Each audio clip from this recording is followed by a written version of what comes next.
As 26 National Football League teams took the field for the start of the 1971 season, their world floated adrift on the winds of change. The catalyst for the game's evolution to its present form has been defense. As modern professional defenses have been redressed and refined, elements of offense have been suppressed. But while stronger defenses have detoured certain scoring lanes, at the same time they have opened new avenues of attack. The teams that best traveled these new highways ultimately achieved the greatest success during the 1971 season.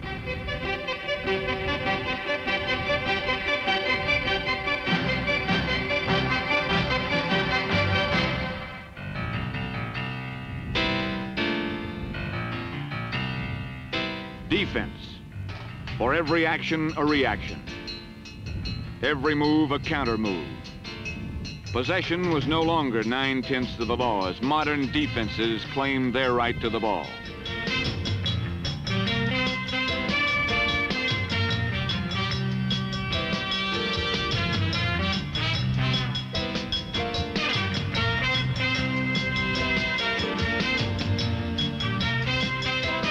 How to overcome the swelling success of the new defenses? Several teams clung to the adage that the best offense was indeed a good defense. In mid-Arctic Minnesota, the NFC's leading defense created 61 turnovers and could score nearly as often as their offense.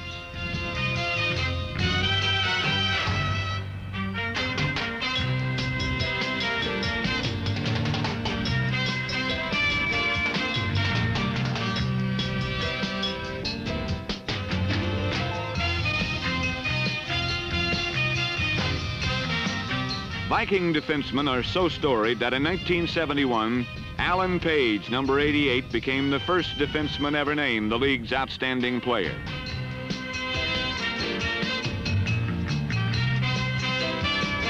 Viking defense led Minnesota to the playoffs for the 4th consecutive season. Riding an offensive defense, the Atlanta Falcons soared to their first winning season ever. Number 27, Tom Hayes, scored 3 touchdowns, all while playing defense.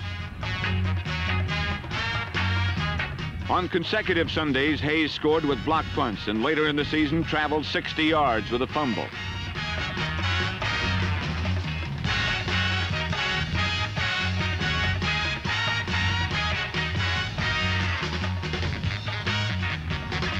In Houston, safety Ken Houston, number 29, scored 5 times. His 2 interceptions for scores versus San Diego tied an NFL mark, and his 4 in one season and 9 lifetime tallies are NFL records.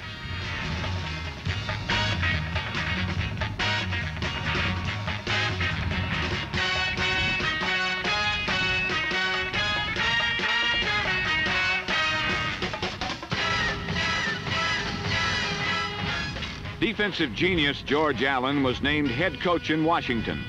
And under his guidance, the Redskin defense finally lent support to its explosive offense.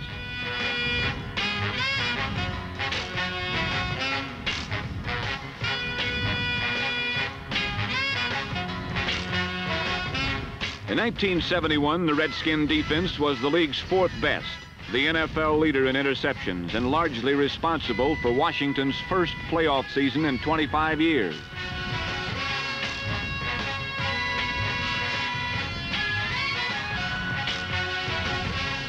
While Allen built his defense with veterans, new Veterans Stadium in Philadelphia saw a youth movement as the Eagles' last 4 number 1 draft picks are now starters on defense.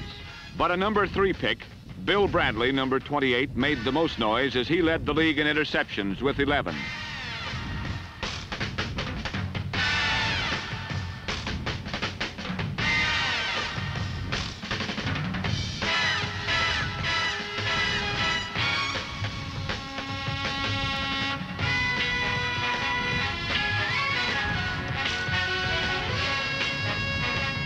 With new head coach Ed Kayat and a resurgent defense, the Eagles flew to a 6-2-1 record in their last 9 games. In Baltimore, the league's best defense led the Colts into the playoffs and made their zone defense legend. The zone puts pressure on the linebackers, but Ray May, Mike Curtis, and Ted Hendricks, backed in the secondary by All-Pros Rick Volk and Jerry Logan, make the zone work. The Colt defensive line gave up only 80 yards rushing per game, allowing the Colt linebackers to drop back in the middle range, freeing the secondary to watch for the bomb. With all areas covered, there are plenty of Colts around for a rebound.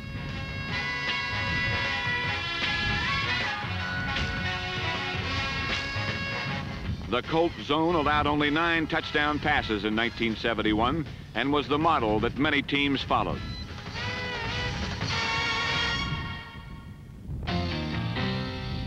The Baltimore Colts zone defense and its offspring have caused many changes in offensive strategy.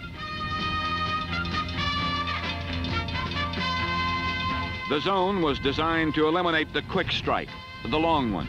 Though teams can still explode the bomb, more and more they have had to find new ways of launching it, adding, not detracting from the game's excitement.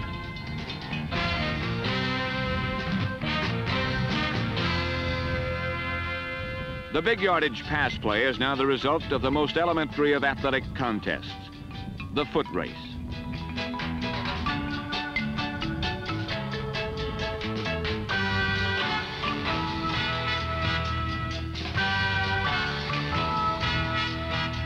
The big yardage pass play is now the result of Superman effort, where one man overcomes impossible odds.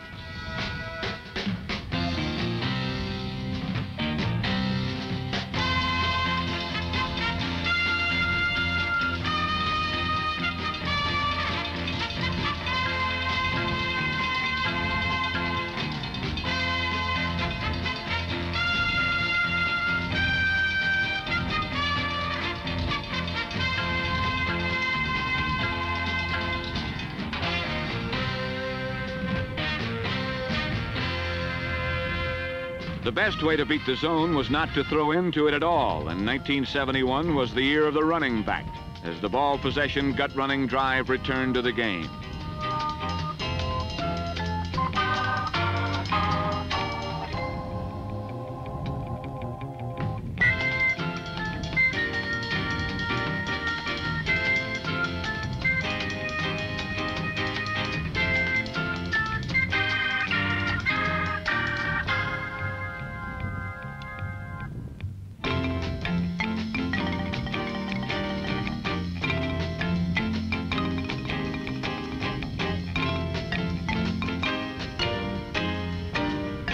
In 1971, 5 men cracked the 1,000-yard barrier. In Denver, where the fans were number 1, Floyd Little, number 44, was also number 1 as he gained over 1,100 yards to lead the NFL in rushing.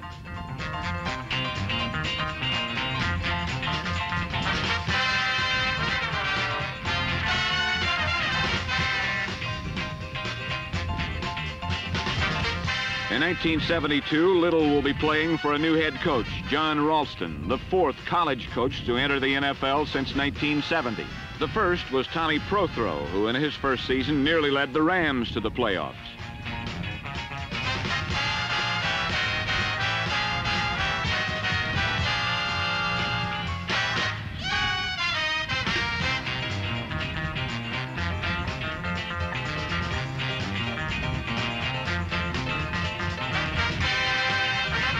With a bevy of talented runners, the Rams gained nearly 5 yards per rush to lead the NFC. And Willie Ellison, number 33, gained 1,000 yards, getting 1/4 of that in one game. Ellison's 247 yards versus the Saints established a new NFL mark for yards rushing in one game.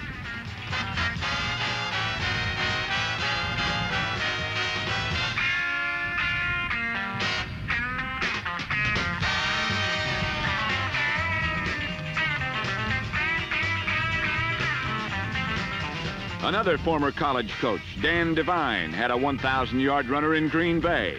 Number 42, John Brockington, became the first rookie running back to gain over 1,000 yards rushing. Brockington's selection as the NFC's Offensive Rookie of the Year was an easy one, for he had led his conference in rushing.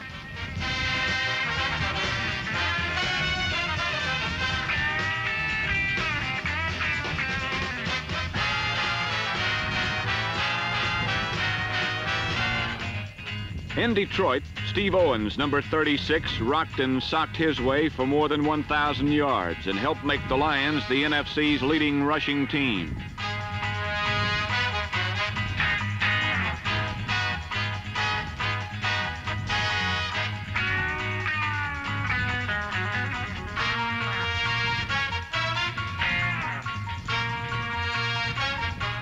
In Cincinnati, there were no 1,000-yard runners, but of those running backs who gained over 500 yards rushing, only Essex Johnson, number 19, averaged over 6 yards a carry.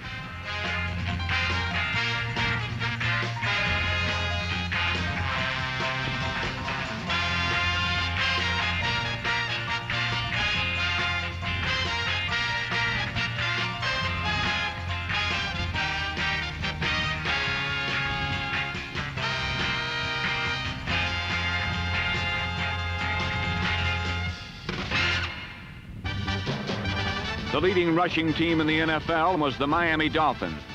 Larry Zonka and Jim Kick put them there. Zonka, number 39, gained over 1,000 yards, averaged over 5 yards a carry, and was nearly unstoppable at the goal line.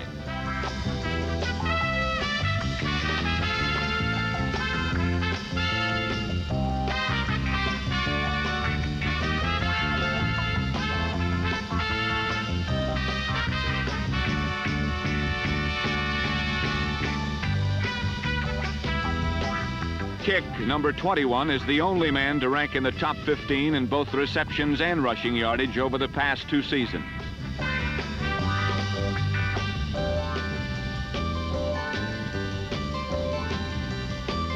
Miami handkerchief salutes were also for quarterback Bob Greasy, the AFC's leading passer and most valuable player. They saluted Paul Warfield, number 42, who led the league with 11 touchdown catches. Miami needed and used all their firepower to overcome the Chiefs in their first-round playoff game.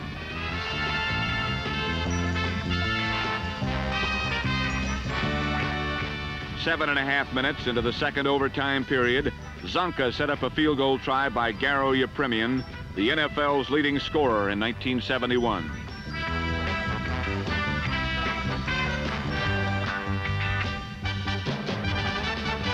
Yepremian's 37-yard field goal ended the longest professional football game ever played and sent Miami to the AFC Championship game. In Miami, the Dolphins moved a step closer to the gold at the end of the rainbow by shutting out the Colts and ending their reign as NFL champions.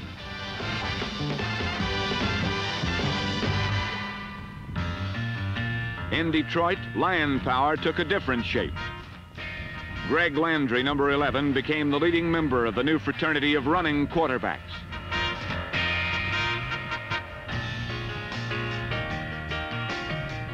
In 1971, Landry gained 530 yards to establish an NFL record for yards gained rushing by a quarterback. Pittsburgh's Terry Bradshaw became more valuable to his team by developing as a runner, and he gained more yardage than any quarterback in his conference.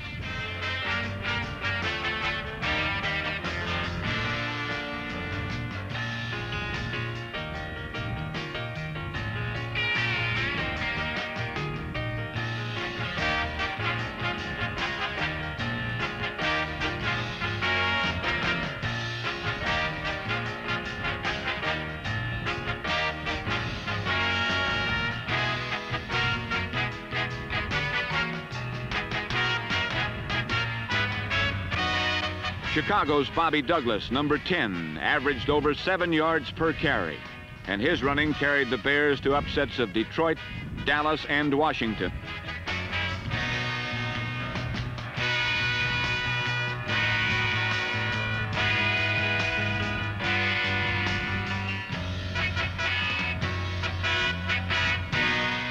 In midstream 1970, J.D. Roberts became head coach in New Orleans. In 1971, the Saints drafted Archie Manning. In his first game, Manning's last play touchdown upset the Rams. And 4 weeks later, his 2 scores shocked Super Bowl champion Dallas.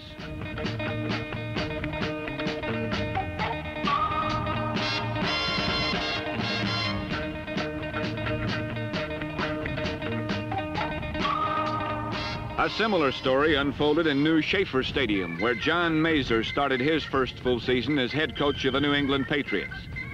In 1970, the Patriots won 1 game and the right to draft Heisman Trophy winner Jim Plunkett.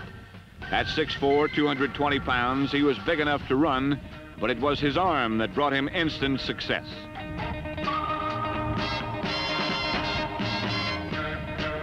In his first game, Plunkett threw 2 touchdown passes and led the Pats to an upset of the Raiders. Then Plunkett and his former college catcher at Stanford, Tiny Randy Vataha, number 18, pulled 2 more shockers. First, they combined for 2 scores and a win over Super Bowl-bound Miami. Then on closing day, they teamed for 2 more touchdowns, including an 88-yarder. Plunkett's 19th touchdown pass, Vataha's 9th touchdown reception, and another incredible upset, this time over the 1970 NFL champion Baltimore Colts.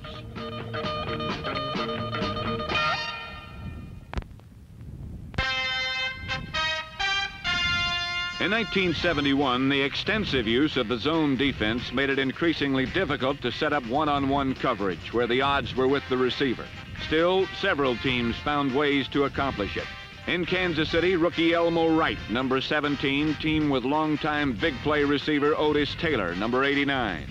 Facing 2 deep threats, the defense could not key on either, and each man averaged over 20 yards a catch.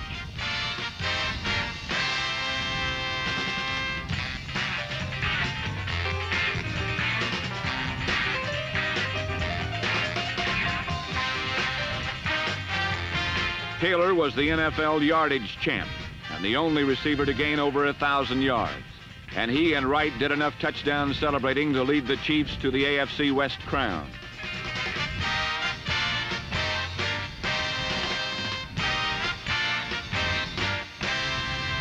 In Oakland, Fred Biletnikoff, number 25, was the NFL's leading pass receiver by using precise patterns that took him to the cracks in the zone.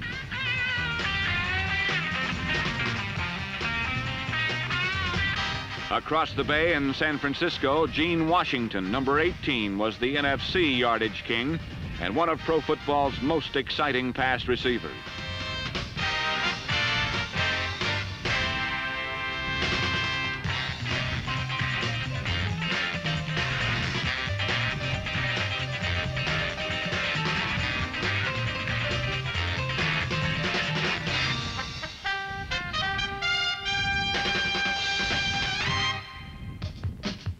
Washington could get free outside because tight end Ted Kwolek, number 82, kept the defense busy in the middle. In 1971, Kwolek and other tight ends grew to stardom by exploiting the one weakness of the zone defense, the seam between the linebackers and defensive backs.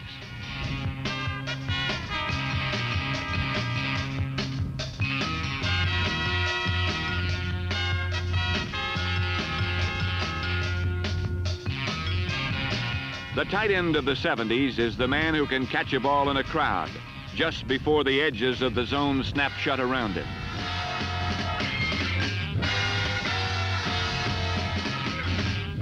Some teams were so successful that in Yankee Stadium, Bob Tucker, number 38, became the first tight end to lead his conference in pass reception.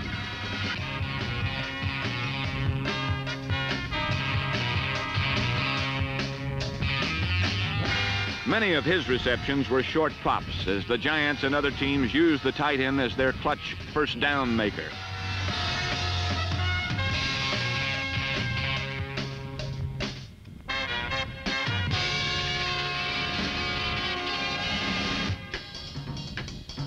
Though the Lions' Charlie Sanders, number 88, caught just 31 passes, he was the NFL's all-pro tight end. Sanders completely filled the bill as the critical catch receiver.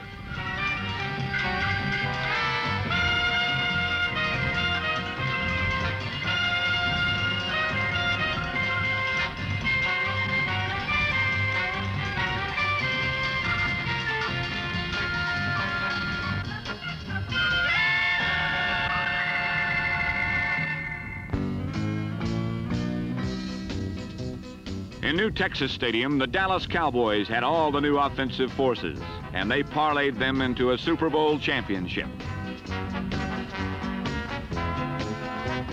Roger Staubach, number 12, was the NFL's leading passer in 1971, but he was even more valuable because he could run, averaging over 8 yards every time he did.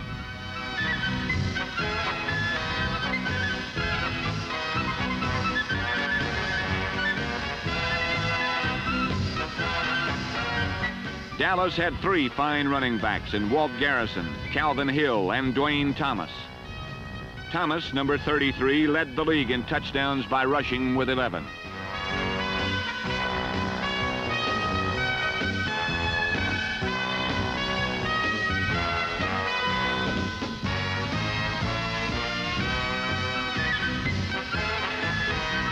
The Dallas tight end position, split between Billy Truax, number 87, and Mike Ditka, number 89, contributed 45 catches.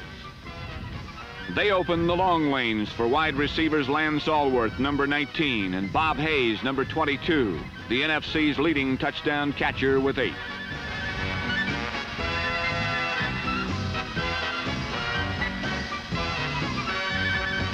The eyes of Texas also gazed on one of the league's top defenses. 10-year All-Pro Bob Lilly, number 74, and a ball-hawking supporting cast helped put Dallas in the Super Bowl.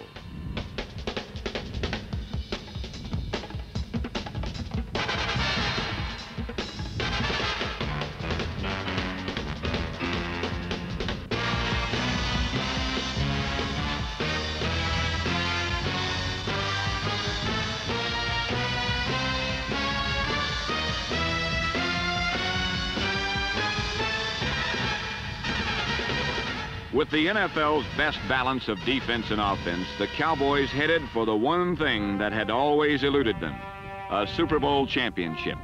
In quest of their first NFL championship and facing the Miami Dolphins, the Cowboys played a perfect football game. On defense, they stopped Kick and Zonka. They harried Greasy, shut down Warfield, and yielded just 3 points.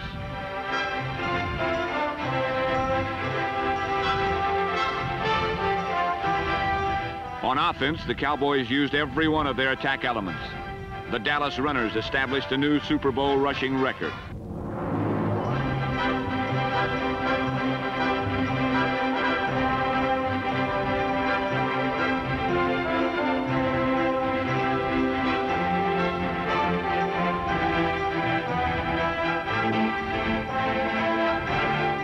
Staubach passed with his league-leading form, hitting wide receiver Allworth for 1 score and tight end Ditka for a second as the Cowboys swamped the Dolphins 24-3. 6 consecutive playoff seasons had proven the Cowboys' ability to remodel and refine. They used that ability to conquer a season of change and were the 1971 National Football League champions.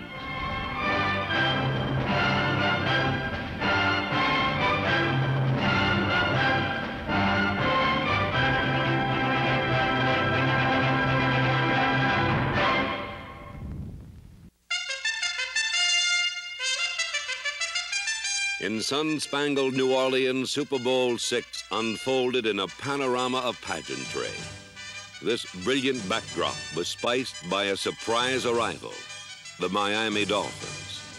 The Dolphins were born in expansion, and during their first 4 years, they sought only respectability. Now, after 2 seasons under Don Shula, they were saluted as champions of the AFC. They had arrived at pro football's most important moment. And in the carnival atmosphere of Super Bowl VI, the Dolphins would celebrate the joy of an incredible season.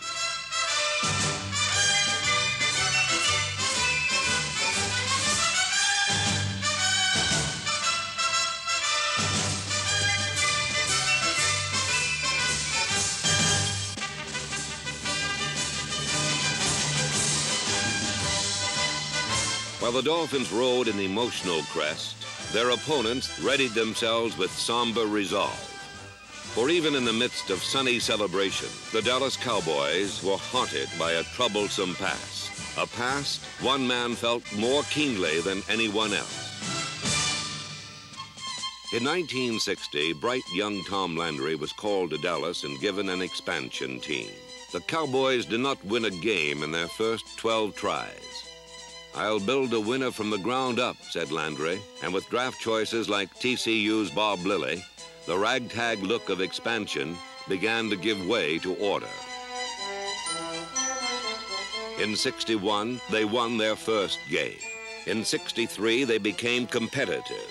In 65, they challenged for a division title, and in 66, they won it. They were ready to match dynasties with the Green Bay Packers in 2 successive championship games. The final play of both games shaped the course of pro football in the 60s. Green Bay, a winner. Dallas, a loser. Next, the Cleveland Browns would foil 2 Cowboy seasons with crushing playoff victories, sparked by a brilliant young wide receiver named Paul Warfield.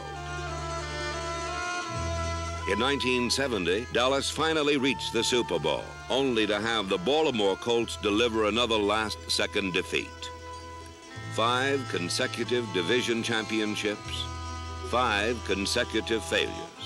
They were labeled loser, a team with a Roman appetite for victory without the Spartan will to sacrifice for it. The Cowboys listened to the labels as they began to doubt themselves, and so a team with 61 wins in 6 years became best known for its defeats.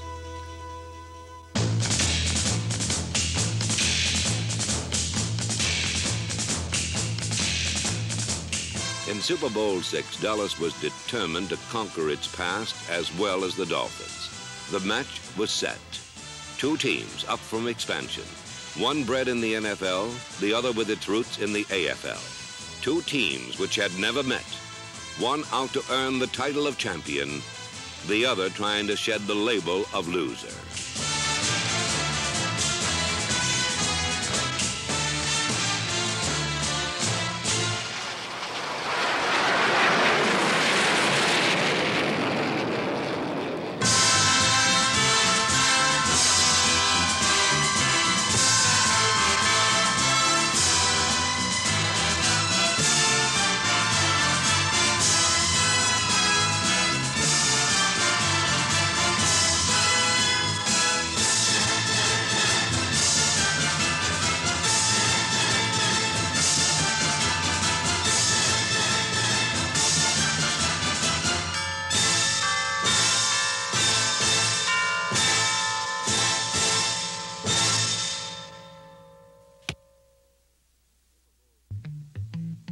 Super Bowl VI matched 2 coaching philosophies: Tom Landry's multiple offense, Don Shula's basic ball control.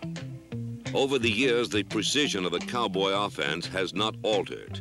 But in 1971, the synchro mesh of the Dallas attack added some salty dog, the Dodger, Roger Staubach.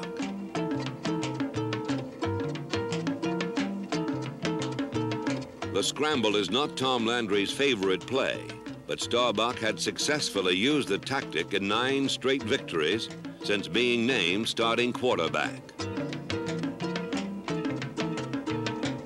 Today, Staubach's shoulder shaking would lead him down a dead-end alley of Dolphins.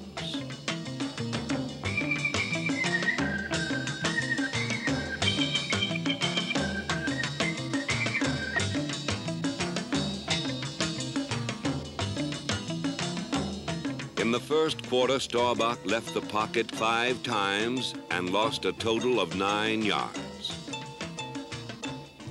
While Dallas searched for its game legs, Miami came out ready to roll. At quarterback, Shula had reformed scrambler Bob Greasy, now disciplined to direct a basic ground game with Larry Zonka and 21 Jim Kick, a matched set of power backs. Early in the game, one play personified Shula's method. Kick cut down the backer. Guard Larry Little blew out the corner. Zonka shed a tackle, and Miami became the first team to cross the 50.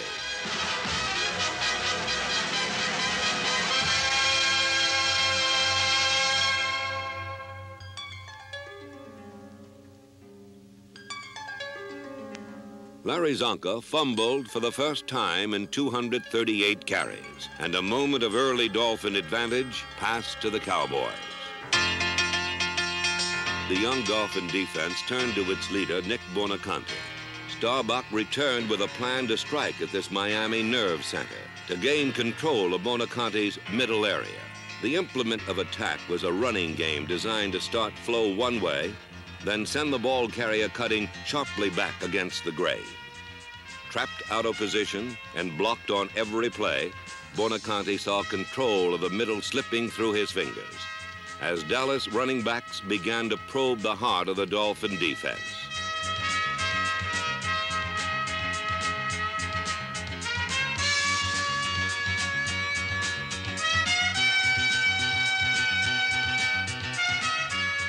The Dolphins finally held, and Dallas settled for a Mike Clark chip shot and a 3-0 first quarter lead. A Miami mistake had been converted into a Dallas score.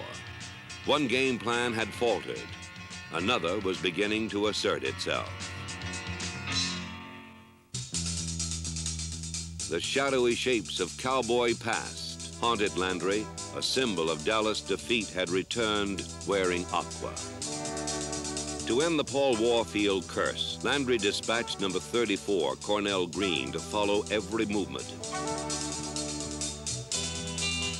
to track him from sideline to sideline and cut off every inside route.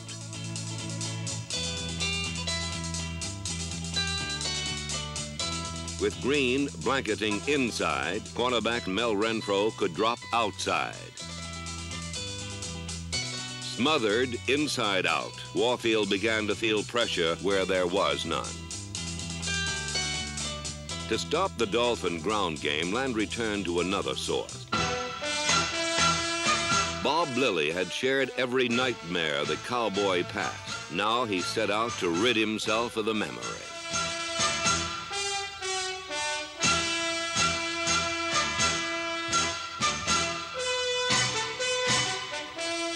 Lilly, the intimidator, breaking down Miami's plan of control and then pursuing it into all-out retreat.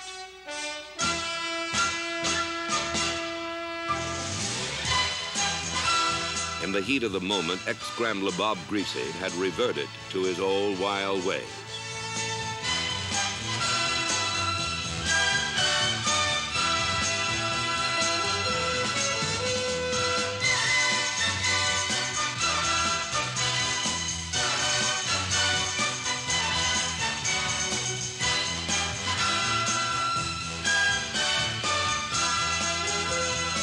Greasy's 29-yard loss was a dramatic evidence of the trend of Cowboy domination, but a less obvious pattern of control was being established along the front lines.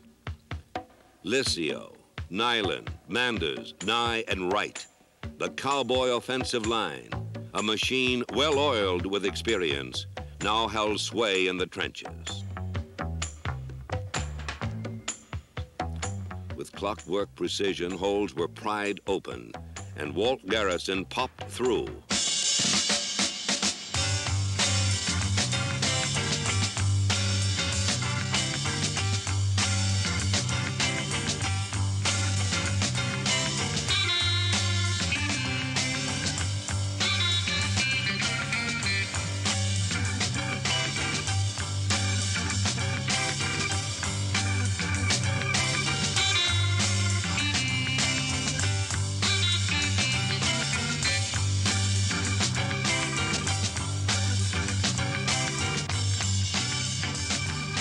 The rugged kinship of Garrison and the offensive line softened Miami resistance. Now Staubach could rest easy in the pocket and strike up a passing attack.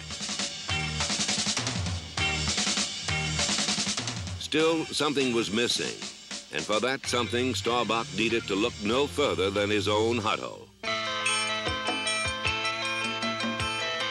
Number 19, Lance Allworth, was ready, but he had spent a frustrating first quarter running roughshod through the Dolphin zone while Staubach scrambled.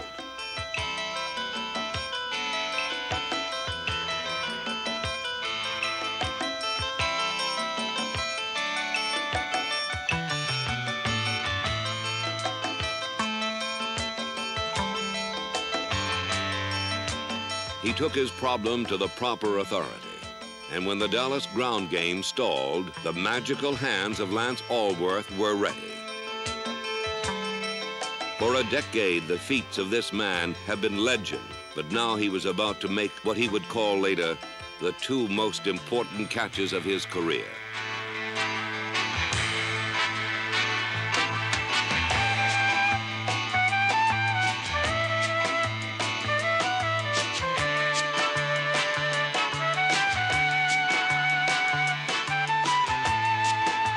On Alworth's first catch, he once again wove his way to the open area of the zone. On the second, his quick feet tapped out touchdown. A super receiver had finally found a fitting showcase for his skills. Alworth's touchdown gave Dallas a 10-0 lead with less than 2 minutes remaining.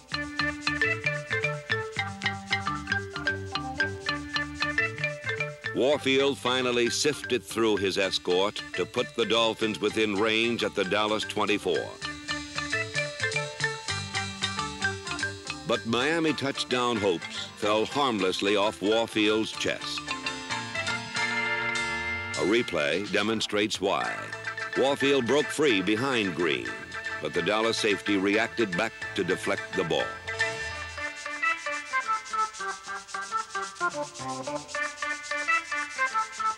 Time was short, and Miami called on its tiny Cypriot hero, Garo Yepremian, to salvage 3 points.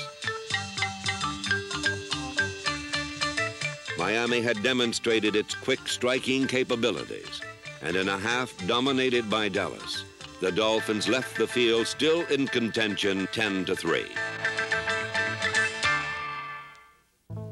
The second half opened with tactical maneuvers on both sides. Shula and Bonaconte discussed means to seal the middle, while Landry planned counteraction. Miami sensed the importance of this first series. Hold or be swallowed up. Bonaconte rooted in and tackled Manny Fernandez stacked over center.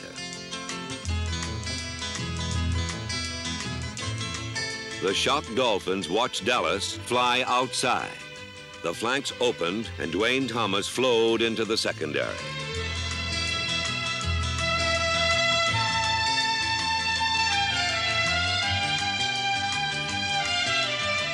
When Miami scrambled to adjust, Landry sent in a fake pitch flanker reverse, and Bob Hayes flashed for 16 more yards.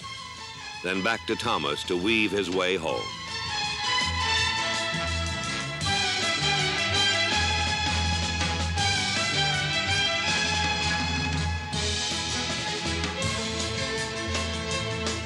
"71 yards in 8 plays, 7 of them sweeps, and the stunned Dolphins were suddenly down 17-3. The quick Cowboy success was accepted without celebration. Still half a game remained, and Dallas had been guilty before of accepting victory too quickly.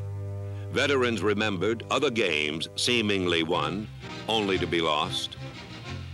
This time, they would not rest until they had thrown off the demon of defeat.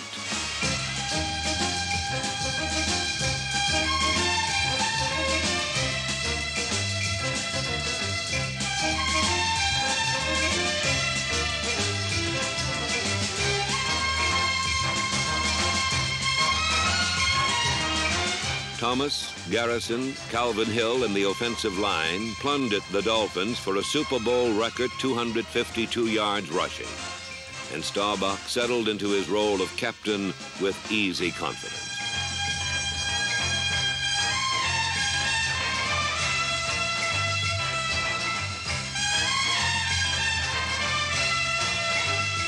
But each time Staubach reached back to put Miami away for good, the staggering Dolphins would hold on by a fingertip. Every time it was cornered, the scruffy, no-name defense would hold its own, then lash back.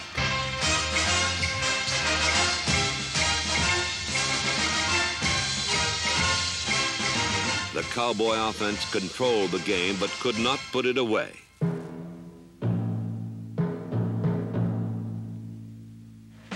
Dolphin fate lay in the hands of a defense called Doomsday.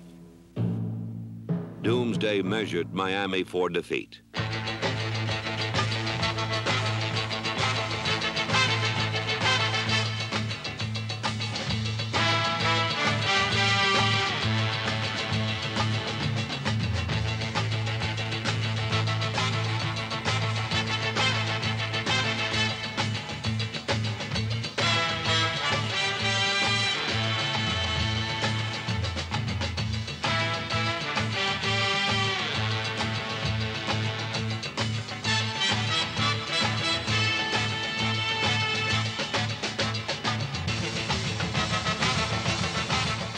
With all its tools of victory depleted, the hour had grown late, very late for Miami. And now Doomsday would end the dream for good, with another veteran of past failure, Chuck Howley, accepting the honors.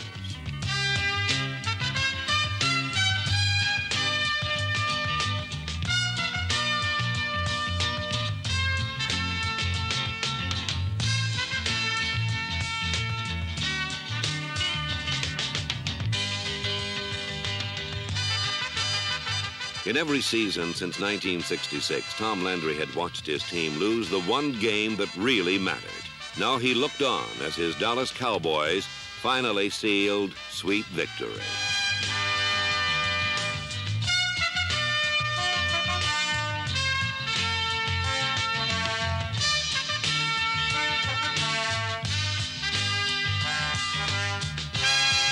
Dallas led 24-3. And for the first time in their history, the crown fit. The hour had grown late, and the joyous trumpet blasts of Miami's arrival were now silent. The bright orange balloon of Miami's season had descended. The high crest of emotion now shrunken hard in the cold afternoon sun.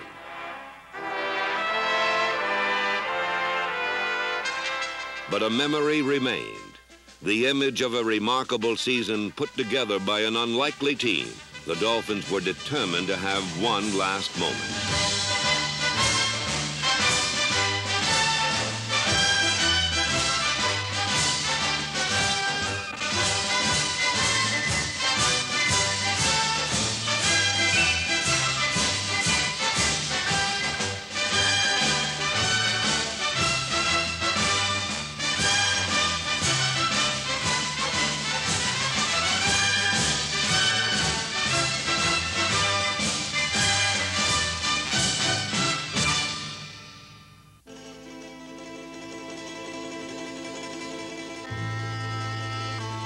Miami's last drive ended as had its first, and the domination was complete. In the gloom of the moment, the Dolphins could not be consoled. But a real triumph remained. They had come so far, so fast, and they would get another chance. Dallas had needed 6.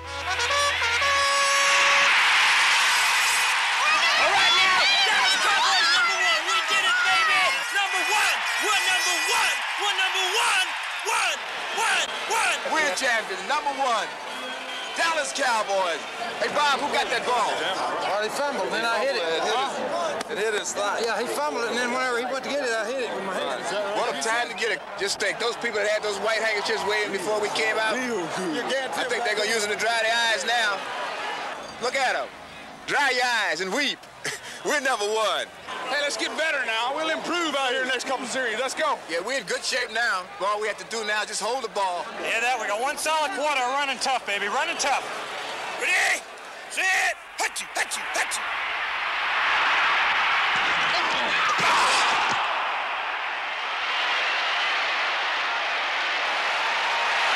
All right, Mike Ditka. All right. Ditka's catching the ball, but he can't hold on to his shoe now. Big Mike, get away, Big Mike. Get that shoe on, get back in there.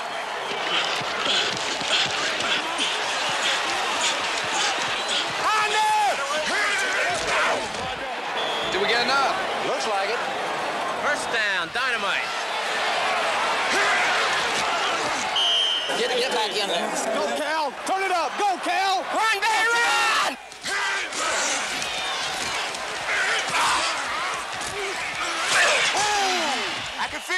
What a shot. Get up, Calvin. Get up, Calvin, and run harder, baby.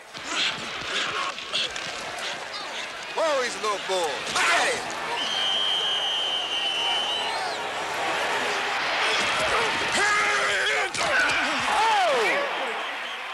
Come on, official, late hit. You know it was a late hit. Don't hit him, Calvin. Don't hit him. You're too big. Gotta be cool. You gotta be cool. What? Get in there, get in there, get in there. Take it in. All right. Woo!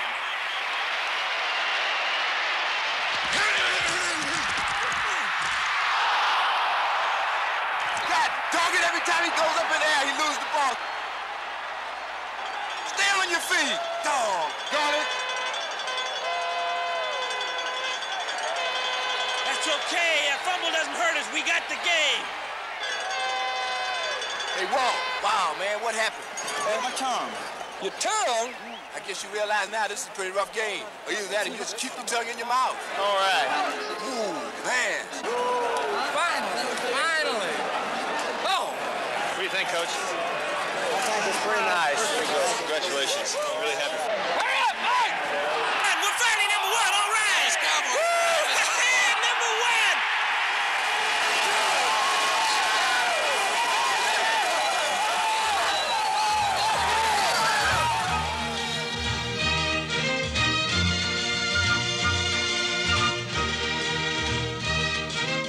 The Dallas Cowboys accepted their championship, not with a wild scream of triumph, but with an easy sigh of relief.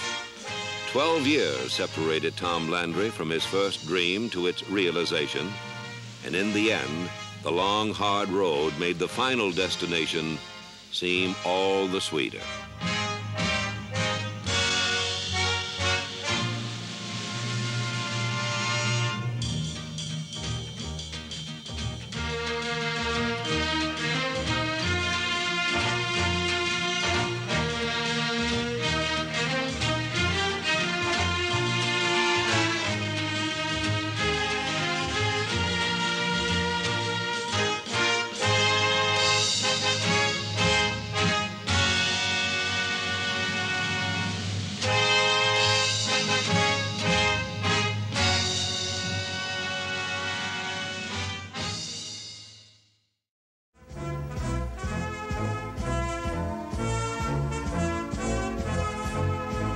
The 23-year history of the Dallas Cowboys is steeped in a winning tradition that has produced an illustrious honor roll of outstanding players. These men, so famous, so celebrated, became collectively known as America's team. But this long line of white-hatted heroes has not been without its black sheep, the most infamous being Duane Thomas. Thomas was the Cowboys' #1 draft pick in 1970, a choice that stunned the critics. But his distinctive running style ate up yards, and doubters ate their words.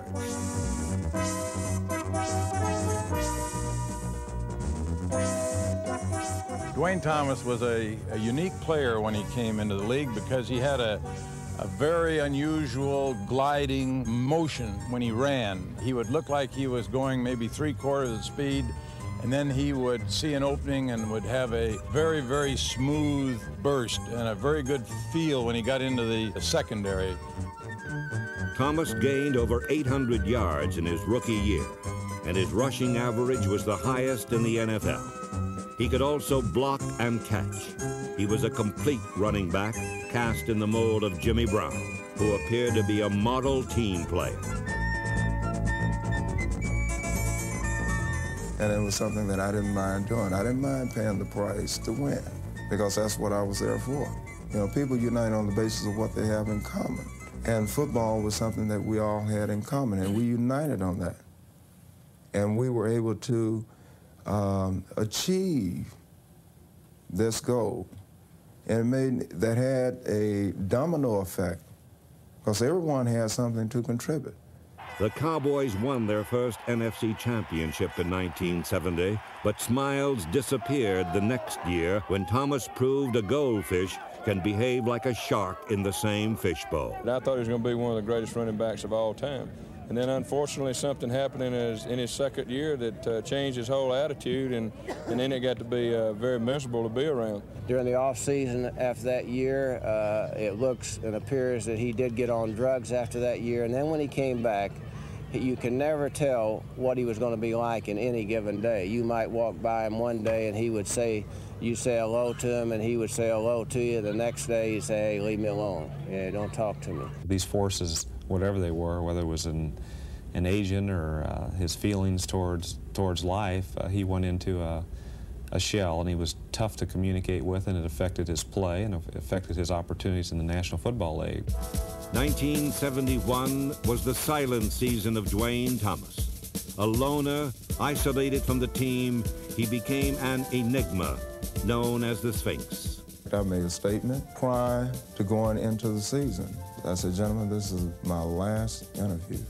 Believe me. Because what? I'm going to work. That's why I was brought up. Because we were brought up this way. When you're working, you don't talk. Because you get more things done. In 1971, although Thomas ran silent, he ran deep. He gained over 800 yards and scored the most touchdowns by any runner in the league. But for all the excitement he created on the field, off it, he created turmoil and tension. When you got that kind of tension in your football team, it's pretty tough.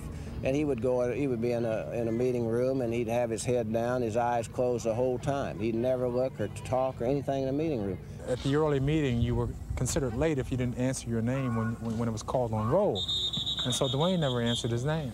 And usually they would skip over it.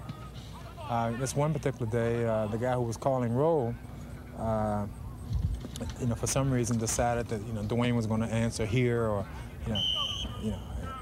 like everybody else. And he said Thomas, and Duane said nothing. He said Thomas. And finally, he said Thomas maybe 10 times, and Duane didn't say anything. So I think it was Mike Ditka stood up and said, well, Duane, if you're here, why don't you answer like the rest of us? And, Duane sort of looked at him and smiled at him, and he was sitting in these, we were sitting in these little elementary school seats, these primary school seats. And he just took a seat and reversed it and faced the back of the room. I would have probably suspended any other player that would have acted as he did. And the reason that we could tolerate him is that he never made any errors when he went on the field. So obviously he's listening and he was studying. And the result was we were able to go to the Super Bowl, but it was almost unreal the way he was that particular year.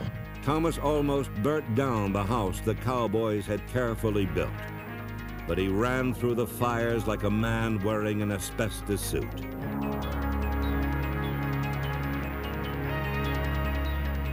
He ran Dallas to their second straight NFC title and into Super Bowl VI, where his legs carried them to their first world championship. Not lost amidst Super Bowl euphoria was Tom Landry's uncharacteristic coddling of Duane Thomas, a fact that came to bear the next season. Tom Landry is pretty consistent as far as how he treats players. Duane was a very difficult situation and had to be treated a bit different, or they would have had to get rid of him immediately. Landry really tried to work with Duane. No one knew how I was going to react or how he was going to react, so therefore you had tension all the time. Of course, you had to treat Duane Thomas one way and 44 players a different way, and I just never felt like that was a good situation to be in, and I'm sure that Coach Landry felt like he could bring him around, but eventually, he just felt like it was, he didn't have any choice and he had to get rid of it. It came to force the next season in training camp when Duane did not go to practice. He was traded to San Diego. The Chargers tried to get Thomas in step, but he had become a morose, tragic figure, a shell of the player he once was. In San Diego, he not only wasn't heard, he wasn't seen.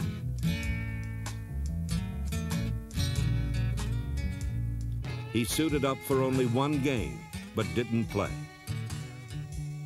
He ended up with the Redskins in 1974, where his career finally became a corpse. To this day, The Sphinx remains a riddle that may never be solved. Would it be a safe conclusion to make that Duane Thomas let his performance and not his words speak for him? Evidently.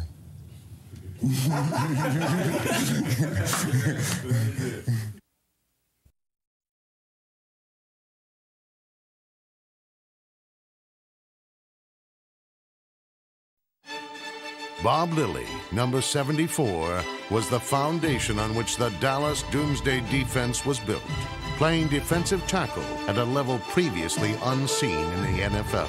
Bob Lilly was by far the best of the best. He was really exceptional in terms of his ability, his knowledge of the game. He was just a great ball player. Bob was so fast as a defensive tackle that teams had to change their blocking schemes. No center was quick enough to down block on Bob Lilly.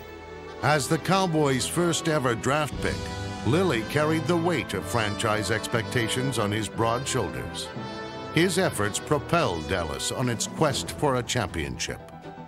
Their first visit to the playoffs in 1966 pitted them against Green Bay.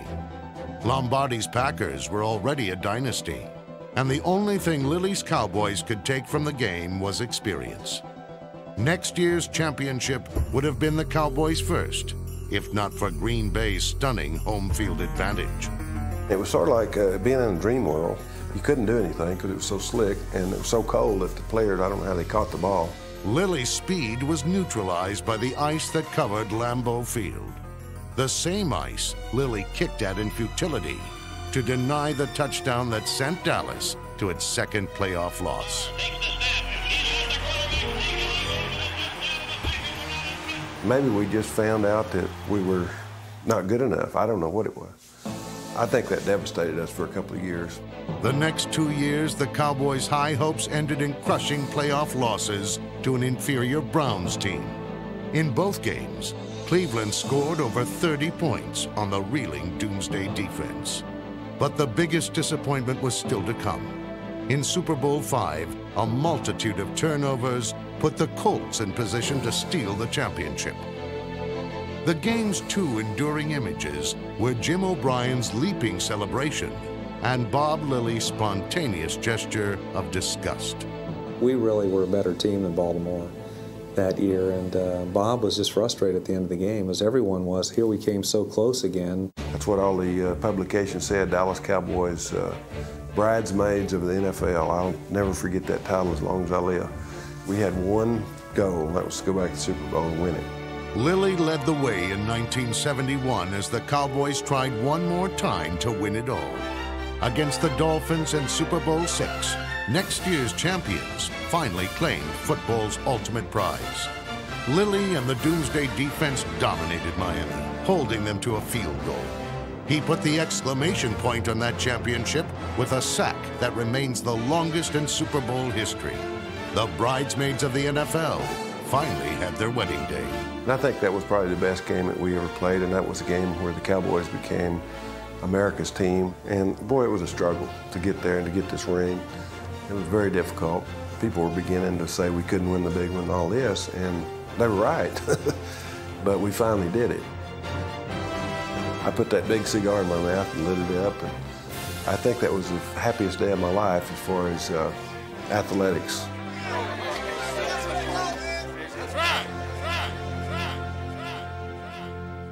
And the next morning, I was thinking to myself, this is over. The greatest day of my life. What I've been working for all these years is over. I had a very empty feeling. It took so long, so much of my career to get there that sure I wanted to come back and do it again, but I never had that burning fire that you have to have. If Lilly's fire had been quenched, his opponents never knew the difference.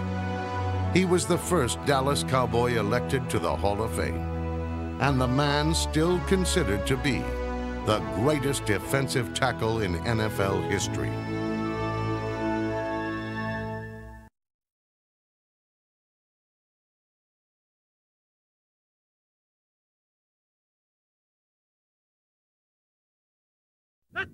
In 1971, a divisive quarterback controversy erupted between number 14 Craig Morton and number 12 Roger Staubach. No, yeah, you can use them pretty much in here. Yeah, you can Meredith, who had retired, showed up at practice one day, and he told Morton, he said, "Curly, this guy is a little bit nuts. You better watch him. He may get your job."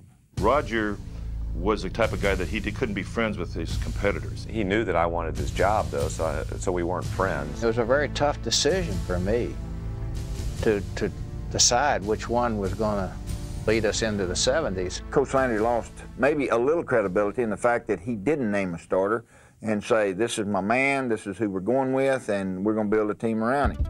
Landry decided to alternate quarterbacks by game. 1 week Morton, the next Staubach. And a season begun on two wings and a prayer threatened to crash land on takeoff. Roger was always on the verge of making a big play, but at the same point, I think Coach Landry thought he was also on the verge of making a bad play. Bad plays became bad games. Then bad omens portended disaster when the groundhog popped up, then down again. A sure sign of a long winter of discontent. Yeah, there was a lot of controversy about who the quarterback's going to be, and there's a lot of people that were calling for Roger. There's no question there was division on the team. I don't know, he always thought I was to blame for losing all the games, and he would be in the locker room, and there'd be some press around, and a couple of times he'd just point at me, he says, "That's the reason we're losing." And he'd point over and he said, "Morton." When Landry decided to rotate his quarterbacks by play, he dumbfounded sports writers. I always say, well, I had a feel. And that's the worst thing a reporter wants, is to somebody to say you got a feel. Quarterbacks were aghast. The team was, threw up his hands and thought, what's next? I looked over at Craig, he's looking at me, and he said, geez, did he just say what I heard he say?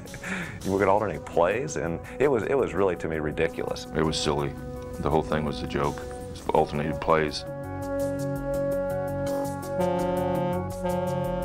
It was like two ships passing the night. We're running back after a play, and I think one of the poor decisions that Tom Landry made.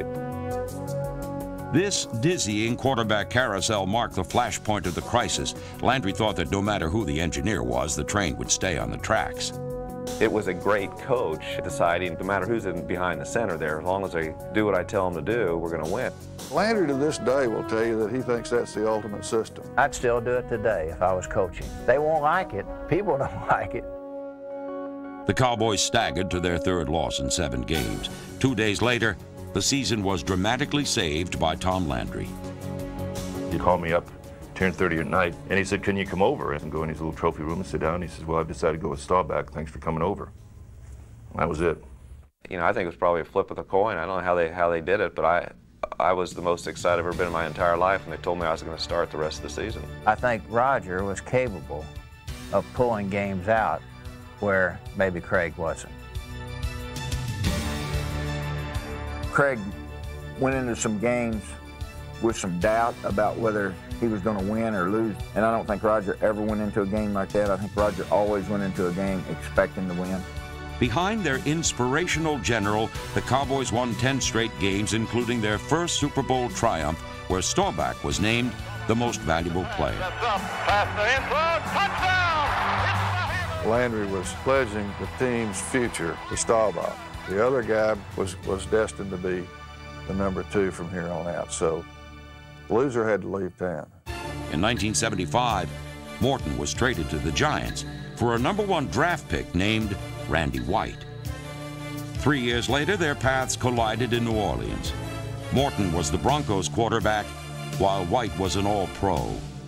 It was a tough loss. It was very disappointing. It hurt a lot. That really hurt a lot because, some of the records I hold are the worst ones in the Super Bowl. I remember one time when my son was little, he was watching ESPN about the game, and he called me at the office and said, "Dad, I didn't realize that you throw so many interceptions in the Super Bowl." I said, "That's your daddy."